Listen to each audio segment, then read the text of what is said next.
Hello again, everybody. Zack Attack is here with my WWE Raw review for tonight, Monday night, August 17th, 2015, from the Target Center in Minneapolis, Minnesota.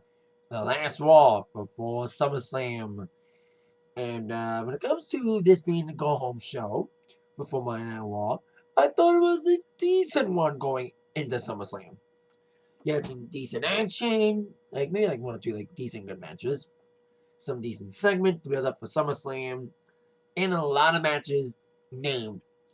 A lot of new matches named for SummerSlam. Now, as of right now, we have no pre-show match. Which is interesting because WrestleMania is a 4-hour show too, and it had a pre-show with a match during the pre-show. Well, two this year. But at SummerSlam, there is no pre-show match as of right now. I don't even know if there even is going to be a pre-show. But the Authority came out, the kickoff Raw, and that's a lot of things for SummerSlam. Most of the card at the time. And SummerSlam is big this year. We know it's big because it's 4 hours this year. It's now even as big as it is now because ESPN's covering it. ESPN's going to be outside of the Barclays Center for SummerSlam. You never see ESPN cover WWE like this. You know, WWE's been covered on ESPN, but never before we've seen ESPN be outside of an arena hosting a wrestling event for SportsCenter. They should be doing that for WrestleMania. Maybe it's a setup. Maybe if this goes well, maybe they will have ESPN cover WrestleMania, especially if it is in Dallas next year. And besides the ESPN involvement, the Authority announced matches for Raw tonight to coincide with SummerSlam matches, but more importantly, announced that, like WrestleMania, there will be a host at SummerSlam. Sunday, August 23rd, 2015.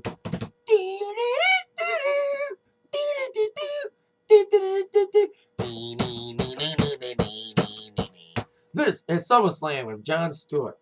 Yes, the recently departed host of The Daily Show will have his first major post-Daily Show appearance hosting WrestleMania. Now, to me, it makes sense to me for abundant of reasons. One, Daily Show was shot in New York, and Jon Stewart's from the New York, New Jersey area. But more importantly, why I think it makes sense, Jon Stewart is a big wrestling fan and has had WWE superstars on the show, and he's been on Raw. More importantly, Seth Rollins being involved in that very funny segment. I actually liked that segment with Jon Stewart back in March. I actually enjoyed it. It's probably one of the best things Seth's done until he donned the "You Can't See Me, Never Shuts Up" shirt when he broke Cena's nose. So I bet you John will have some sort of involvement with Seth Rollins at SummerSlam. That'll be a whole lot of funny. So it's interesting to see Jon, and it makes sense to me. You know, I know some people be like, oh, there's already so many celebrities involved. You know, Stephen Amell is in a match. You know, the Arrow from the hit CW show Arrow. And I thought hit and CW show would be in the same sentence. Just ask Jane the Virgin.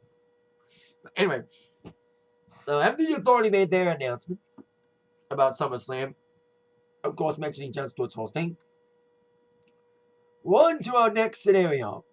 On first match of the night, in a tag team match, we have 4 men who are facing each other in singles matches, respectively. Cesaro teaming up with Randy Orton against Cesaro's opponent at SummerSlam, Kevin Owens. And as we all had somewhat expected, especially after seeing Sheamus screwing with Randy Orton last week in the match against Rollins, and seeing Sheamus get screwed out of trying to cash in Money in the Bank against Rollins last week, Orton and Sheamus wrestle again. The Major Battleground, yeah, we'll see how they do at SummerSlam. But I'm looking forward to Cesaro and Owens. It's tough to say who needs to win more. You know, because I love them both. You know, who deserves to win more? Does Cesaro deserve the win to make him solidify himself as an up-and-coming great babyface? Or does Owens need to win to solidify his heel turn and try to rebound after losing to Cena twice on the pay-per-views? It's tough to say who needs it more. I love Cesaro, but it's got to be Owens. He needs to win more than Cesaro. But the two guys have been kind of buried by Cena a little bit. But anyway, this tag team match involving these 4 guys, a decent tag team match. Owens looked pretty good, and Cesaro, I've been loving his recent push. I do love Cesaro getting a big push. You know, as much as I love to see Owens get a push, I love seeing a guy who's been on the main roster for a while finally get his just up. You know, this is what should have happened last year when he won the Battle Royal last year. This is the push he should have had last year. You know, they're making up for it now. You know, all you do now is make him go for a championship because he's finally entertaining people. Speaking of entertaining, I've been seeing Sheamus do like this pose. I don't think he did it like oh, you're not entertained. I didn't know that was a reference from a movie, Gladiator. I saw the clip from that. I was like, now I know what Sheamus meant by that. Now I know what thing Sheamus references when he says, "Are you not entertained?"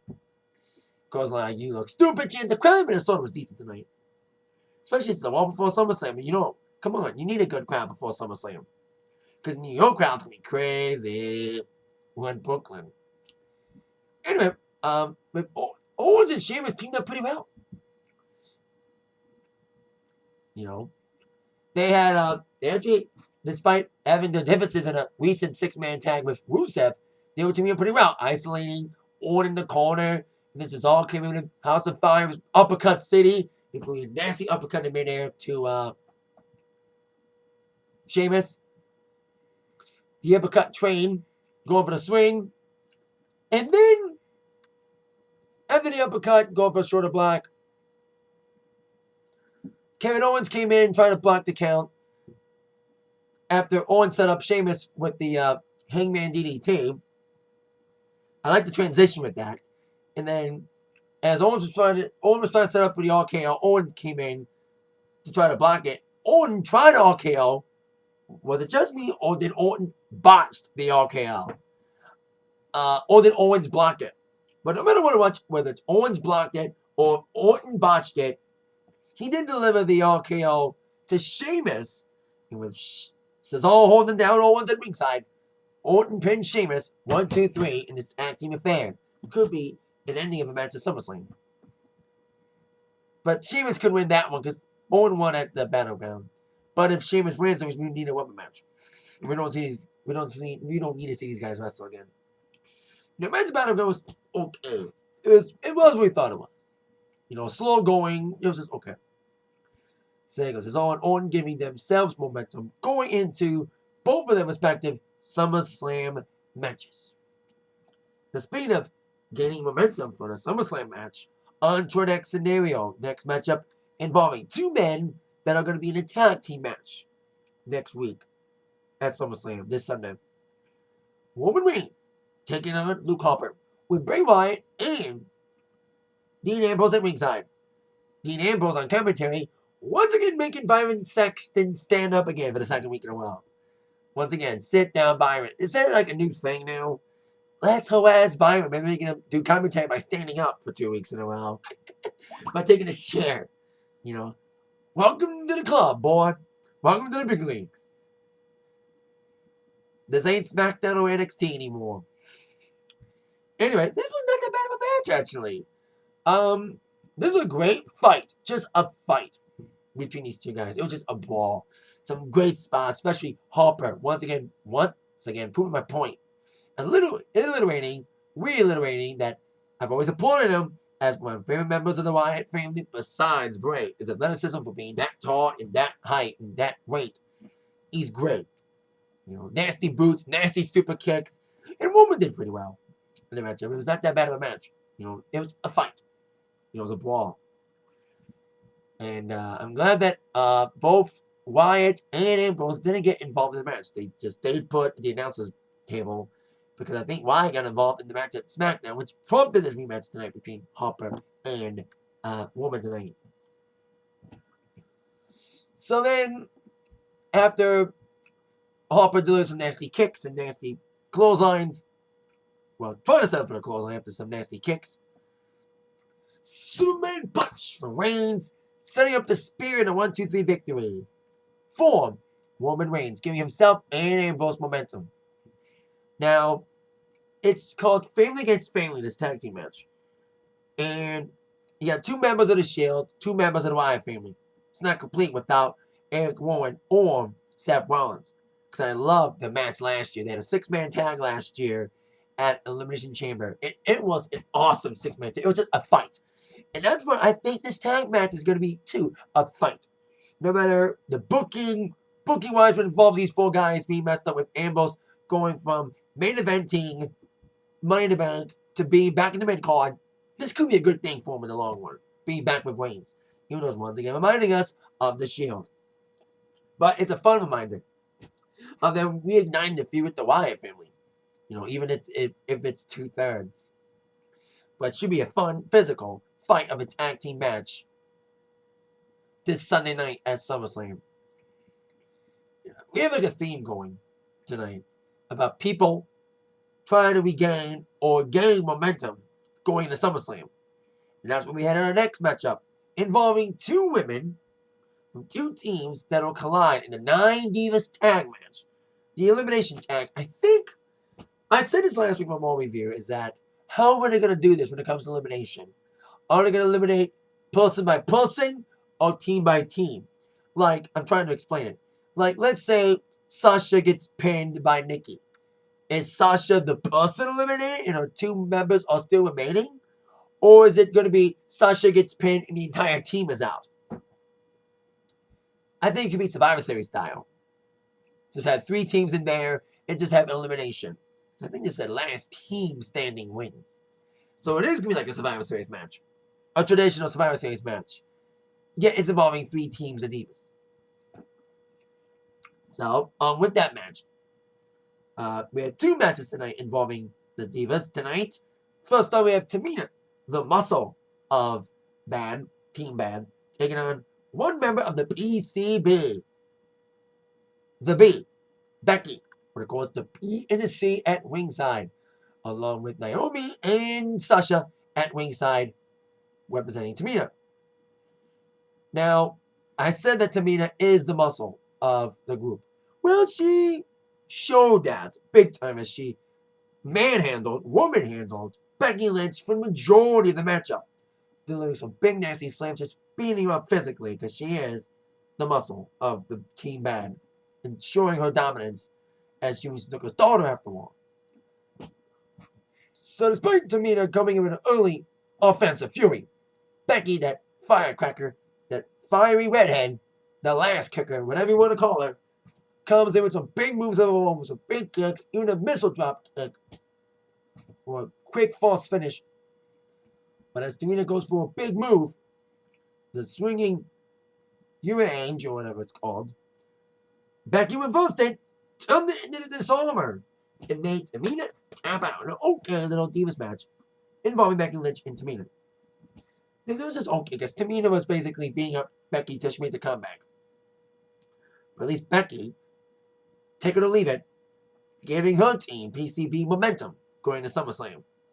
But Team Bad has one more opportunity to regain their momentum, as Sasha would take on the Divas champ, Nikki Bella, despite rumored back injuries later on in the evening. But now, on with our next scenario, involving Rusev against Mark Henry again this week. At least it wasn't a DQ like last week, but it had an ending with Rusev defeating Mark Henry despite Henry coming in with some big furies, beating Rusev outside the ring. Of course, the Bulgarian Brood, Rusev, regained momentum by him doing the beating against Mark Henry outside the ring, leading up to the accolade, despite Mark Henry trying to block out of it. A stomp to his back, set up the big move from Rusev, making Henry tap out. Once again, for the second week in a row, Lana was at ringside. It was kind of a dumb move, some thought, because we saw last week, Lana was put in the accolade by Summer Rae. But Lana said she had a plan. So she got in the ring after the match, smacked down Summer Rae, and wanted a piece of Rusev. But I said she had a plan. Despite saying last week that he would return after SummerSlam, and there were a lot of rumors because he was still in the middle of filming his movie, apparently filming is over. His storyline injury is now over, as Dolph Ziggler returned tonight as he came down to beat up Rusev before setting him up with a super kick, as well as Lana delivering a super kick to Summer Rae. Now, it's not going to be a mixed tag. No. It's not a mixed tag. It's one-on-one at SummerSlam. Rusev against Ziggler. This love triangle that's gone on since right around Elimination Chamber time. Right before Rusev got injured. I'll give WWE credit for at least trying to keep the storyline afloat, even with Rusev's injury. They did a decent job of it, keeping Rusev on television. Although I thought he should have stayed off of television. They did a decent job of it. It's kind of a soap opera thing, but it'll lead up to a decent payoff at SummerSlam, we may think. So, there you go. That match just added. It would have been nice to make it a mixed tag, or at least add a Lana Summer Rae match, but we already have a Divas match in there, and a great one at that. Even if SummerSlam was 4 hours, you can't cram anything and everything in, unless it was the pre-show match, which there was, like I said, in the beginning, there is no pre-show match as of right now. So, there you go. It was a squash show, but it led to Dolph Ziggler's return. That's what Mark Henry Rusev was set up for. Ziggler's return. Because Ziggler was making a movie, and everyone thought he was going to come back until SummerSlam. Like I said, Lana said it last week. But I think they were saying it to throw off the fans. To make them believe he was going to come back after SummerSlam, when just fooling the fans and making them be truly surprised that he came back. So, there you go. Now, next matchup. Ryback against the third banana in his feud against Big Show, The Miz. Speaking of Big Show, he was at ringside as he's promoting his new made-to-DVD movie, Vendetta, in stores tomorrow at the $5 bin in Walmart on Wednesday. And it'll be at your local dollar store on Thursday. And then it'll be at a garage sale for 50 cents on Friday. Making the jokes about most WWE made-to-video films. You know, most don't do well in the stores, like I said. They're in stores, then in the $5 bin, then in the dollar store, then in a garage sale for 50 cents, and then in a thrift store for 50 cents. Anyway, as Big Show was watching from the commentary booth, Ryback basically destroyed Miz, proving once again why he is, and always will be, the third banana in this feud against him and Ryback and Miz. And Big Show. Miz made a reference about Big Show trying to act, but then Ryback just destroyed him. And Miz been talking all this shit like, oh, strip Ryback of the championship. Whereas by Miz trying to take down the tree trunk legs of Ryback, especially the one that suffered a staph infection recently and glad the swelling went down. That's why we saw Ryback back. Ryback would nail a big press slam and hit the meat hook, trying to set up for the shell shock. But I did like what he did with Miz. Miz was going up the top rope. Ryback caught him and turned it into the shell shock in the 1-2-3 victory for the big guy. So he wanted more. Feed him more. So after he was done with Miz, he wanted a piece of the Big Show. The Big Show didn't want any of the big guy. And he just walked out, probably saying to himself, see you at SummerSlam. That's probably what he was saying, see you at SummerSlam. So there you go.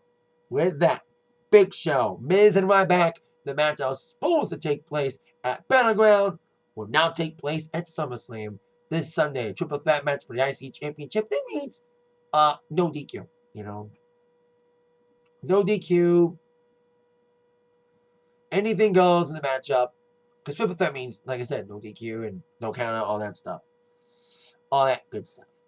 So, there you go. Now, on to the contract signing for the title versus title match. Seth Rollins against John Cena.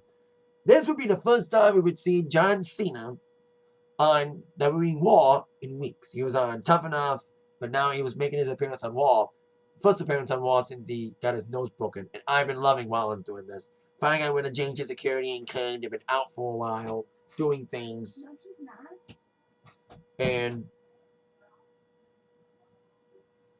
they were doing things. I'm glad they're out for a while. And Rollins has been really living up as a great heel that he should be. in his promos against John Cena, especially the last couple of weeks.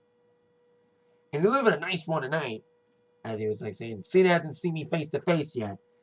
And Cena did come out, and both guys made excellent points that are, in Cena's case, unfortunate. They're both true. Two great counterpoints. Seth Rollins said that, John Cena, you are a disease. You've been on the top of the mountain for all this time. 15-time world champion. The times they are changing. And they should be, because you're not the guy. I am the guy. I think he was probably speaking for the entire internet wrestling community about John Cena being a disease. A guy who buries people left and right that should be superstars like Damien Sandow, Cesaro, and of course the most recent victim of Cena's burying, Kevin Owens, who should be U.S. champion. But the only good thing is it sets up this match, though. Take it or leave it. So like I said, Rollins made some really good points. Really good points about John Cena being a disease, that he's being the cure, that he's holding the WWE Universe hostage, or in this case, the internet wrestling community hostage. That Cena's not the hero. He's not Superman. He is the villain. But then Cena came out, and his point not only did it make sense, and was he white? Unfortunately, it could be a sad fact after Sunday. Saying that, Rollins, you've been a disgrace to the championship, and you're going to be nothing more than a footnote.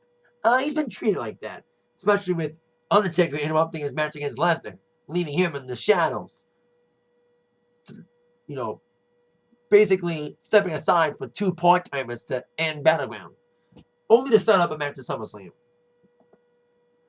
And not only did Cena say that Rollins is going to be nothing more than a footnote, he'll be an answer to a trivia question. Which, like I said, sadly, that could be the unfortunate fact for Rollins. That Rollins could be the trivia question answer to who did John Cena beat to tie Ric Flair to be 16-time world champion, to tie his wins. Now, I think I read an interview with Ric Flair saying that he doesn't mind Cena taking him, tying with him.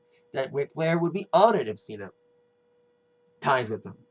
Love or hate Cena, Cena is on a roll lately. You know what I mean? Cena's had some really good matches. Heck, he's had better matches than Rollins. By better, I mean matches that mostly ended clean. That ended clean and had no screwy finishes. Like most of Rollins' title matches. Like the majority of them. There's only one match of his that ended clean. And that was like the ladder match against Dean Ambrose. But every other match has ended with interference, stupid finishes, false finishes, blah, blah, blah, blah, blah. So, this was one of the only few contract signings there was no physicality. Apparently, they want to save Cena's nose. Cena is still recovering from his broken nose injury, and they didn't want to get physical tonight because he didn't want to risk getting his nose broken again before SummerSlam. And they don't want to lose one main event. They got Taker and Lesnar, but they don't want to lose another big match, especially it is title for title.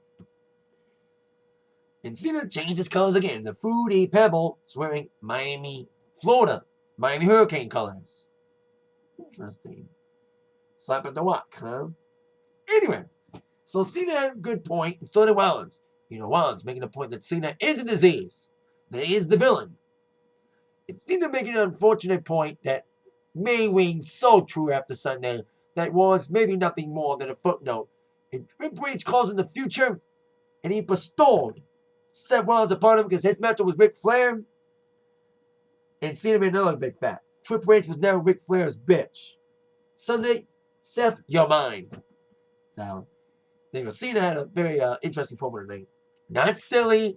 When Cena decides to get rid of the corny catchphrases and the corny jokes, he can get good with his promos. Not as good as Heyman, but still.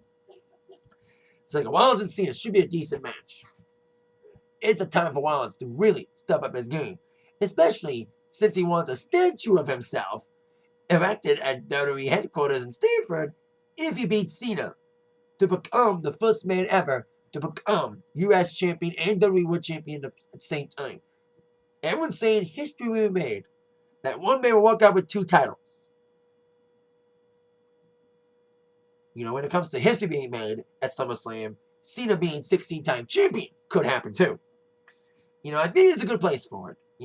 Yes, it kind of feels too soon for Cena to be rushed back into the main title hunt. You know, it's kind of too soon to rush him back in, to push him back in the title hunt, with him still being U.S. champion and all. And almost giving away the ending of SummerSlam by making Seth Rollins step out a few weeks ago. Broken nose or not, he still won the match against Rollins for the U.S. championship to set up the match at SummerSlam. So, I would like Rollins to win, but I think Cena will win. And Rollins will be a footnote. Because the championship win will be a mixed success. So I thought Rollins would be booked better than this. That's one of WWE's biggest weaknesses, inconsistent booking. Especially with the tag team division. We have a fatal 4-way tag team match at the WWE SummerSlam. Yet we had all 8 teams involved in a 8-man tag involving the Lucha Dragons teaming up with your tag team champions, the Primetime Players, taking on Los Matadores and the New Day. Well, two-thirds. Big E and Kofi.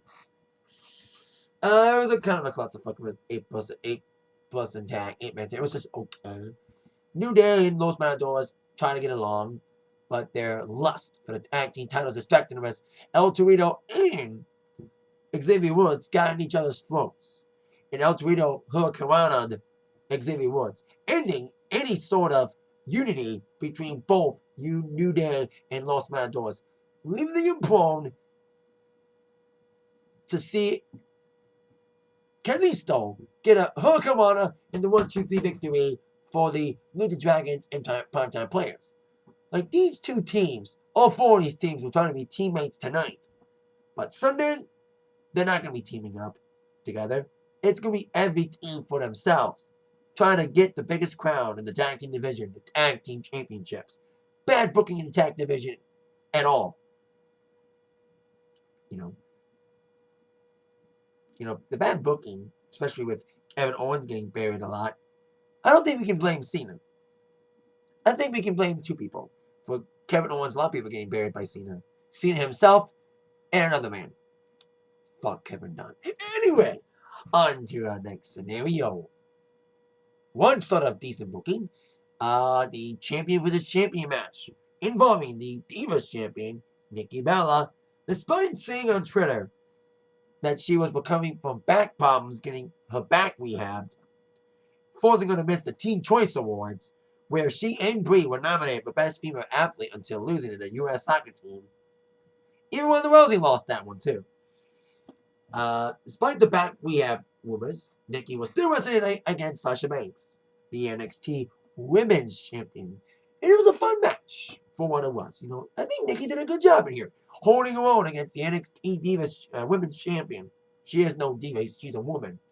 And like everything, Sasha dominated most of the match like a boss with the double knee stomp. Some great moves from her.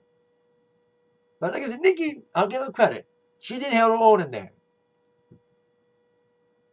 Even delivering a great electric chair drop. And I think they were chanting something. And now I know what it was. We want Lazarus. Like, come on. It's a Divas match. And it's not a typical Divas match. Sasha Banks in it. Come on. People. WWE finally gives you what you want. The NXT Divas, yet you're chanting for Brock Lesnar. That's like the ignorant people who are still chanting CM Punk's name for months after he left. I love him, but get over it. Thank God we haven't heard that name in a while. Or his wife, AJ. God, what might have been? What might have been with AJ if she stuck around, man? She would have really given the real Diva Revolution. She would have added a lot to it. But she left too early. For whatever reason. Bad booking, or they did with her husband, whatever. So back to the match at hand. Despite great effort from both women and playing mind games with both Sasha and Nikki delivering push-ups. Nikki started at first, but then Sasha delivered a push-up, kind of one-upping Nikki. And then as Nikki took control again and tried to set up the rack attack, Naomi got up on the apron, distracted the referee and Nikki long enough for Sasha to counter out of the rack attack, turn it into the bank statement, making the Divas champion tap out. So big momentum for Team Bad after seeing Tamina lose to Team PCB member Becky, Team Bad got momentum back on their track, and Sasha got the biggest momentum shift of all, with the NXT Women's Champion making the Divas Champ tap out, even with help from Naomi. So decent Divas matchup for our main event. It was good to have the Divas match be the last match until our last segment. The homecoming of the Beast, Brock Lesnar. Now, Brock Lesnar was actually born in North Dakota, or South Dakota, one of those two. But he went to college at the University of Minnesota, where he became an NCAA champion. So when the last Raw before SummerSlam was announced to be at University of Minnesota Stomping Grounds, Minneapolis, Indiana, not Indiana, I don't know what I was thinking, loopy. Minneapolis, Minnesota tonight, made sense for Lesnar to be at that Raw, especially being his adopted hometown, his college town. And everyone was basically pro Lesnar tonight, with Heyman getting a great ovation, and then Brock Lesnar coming up to a big ovation, confetti falling down the walks. And Heyman delivered another one of his epic promos, once again, doing what he did best. Sell pay-per-views, sell revenues, or in this case, sell people buying the network. Anyway, as Heyman was making fun of the Saints go marching in, the gong went off. But it was a joke. For now, the joke being the gong hit. So Heyman delivered another great promo. That Lesnar's the one, and 21-1. And you screwed him out of being champion, blah, blah, blah, blah, blah. You never beat Lesnar. You never will beat Lesnar. Because after this Sunday, you will lose. The rematch that's too hot, too big for WrestleMania. So then, the gong went off again. This time, for real. With the other dude coming out. Now, he would say in his promo that Lesnar, you never lost the Taker before. And when Undertaker attacked you at Battleground, he took the easy, cheap way out by giving you a low blow. That's exactly what Taker did, deliver a low blow. And the crowd, being a pro Lesnar crowd, booed Taker to hell after he low blow Lesnar. Delivered a tombstone and a choke slam to end the pay-per-view with Taker standing tall, making Brock Lesnar's homecoming into a nightmare. So there you go. It was like Taker is a heel in this case. Not only was he a heel for screwing Lesnar out of the title, he's a heel by coming out in Lesnar's hometown. What do you expect? With this crowd being a very pro Lesnar crowd, what do you expect? The crowd to cheer both guys? You gotta have someone to cheer or boo. Like when CM Punk was in Chicago, people went nuts for Punk. And people booed the hell out of John Cena. Hostile territory. When it's someone's hometown, everyone cheers the hometown boy. Whether it's Punk, Edge, or in this case, Lesnar. If you're in their hometowns, you're going to get booed. No matter who you are. Even if you are the Phenom. Even if you are the Undertaker. You will get booed like he did tonight, man. It was interesting to see people boo Taker for once. Just taking down the beast. And there was no big brawl tonight. Probably the Triple H's happiness because it didn't require the entire roster to come out again. And remind us who's still hired. Like Jack Swagger's still hired? Damn. Let's really think about those brawls that when the entire superstar roster comes out. You see people that are like, he's still hired? He's still in the company? He's not future endeavored yet? That's the only funny part about seeing the superstars come out for those segments. Seeing who's still hired. So there you go. As of right now, we have 10 matches for SummerSlam. Last week, we only had 8 matches and only 2 singles matches and a lot of tag matches and multiple person matches. Well, after tonight, going to SummerSlam, we're actually even. We have 10 matches, 5 singles, 5 tags. We're actually even. 5 matches one-on-one and 5 matches involving multiple people. The singles matches involving, of course, Cena Rollins, title for title. Brock Lesnar and Undertaker, Sheamus and Randy Orton, Kevin Owens and Cesaro, and recently announced tonight, Dolph Ziggler and Rusev. And of course, the multi-person matches, Triple Threat, Ryback, Miz, and Big Show for the Intercontinental Championship. fatal four-way for the tag team titles. PTP, Los Matadores, Lucha Dragons, and New Day. The tag team match involving Harper and Bray Wyatt against Dean Ambrose and Roman Reigns. The Nine Divas tag involving Team BCB, Team Bella, and Team Bad. And of course, the tag team match involving the Arrow, Stephen Amell teaming up with Neville against Stardust and King Barrett. I'm definitely looking forward to Cesaro and Owens and the Divas tag and Cena. Cena. I wish it was Cena Owens again, but still, Cena Rollins. Because I think it would be a good match for both guys. Both guys have a lot on the line. For Cena, trying to tie Ric Flair for most title reigns. Seth Rollins proving once again on the biggest party of the summer that he is the man. That he's indeed the future. Of course, Jon Stewart's your host. This Sunday, Summerslam from Barclays Center in Brooklyn. NXT TakeOver Saturday. Cannot wait for that as well. Especially Finn Balor against Owens. I'm hearing Owens may be champ again. I don't think Finn should be a champion for a month and lose it again to a guy who needs the NXT championship just to get relevant again after losing 3 months to Cena on the pay-per-views. Anyway, cannot wait for SummerSlam weekend. Should be great. So there you go, my WWE Raw review for tonight. Thank you very much for watching. That in mind, you've been attacked by the review from Zach. Thanks so much. See you later. Yeah.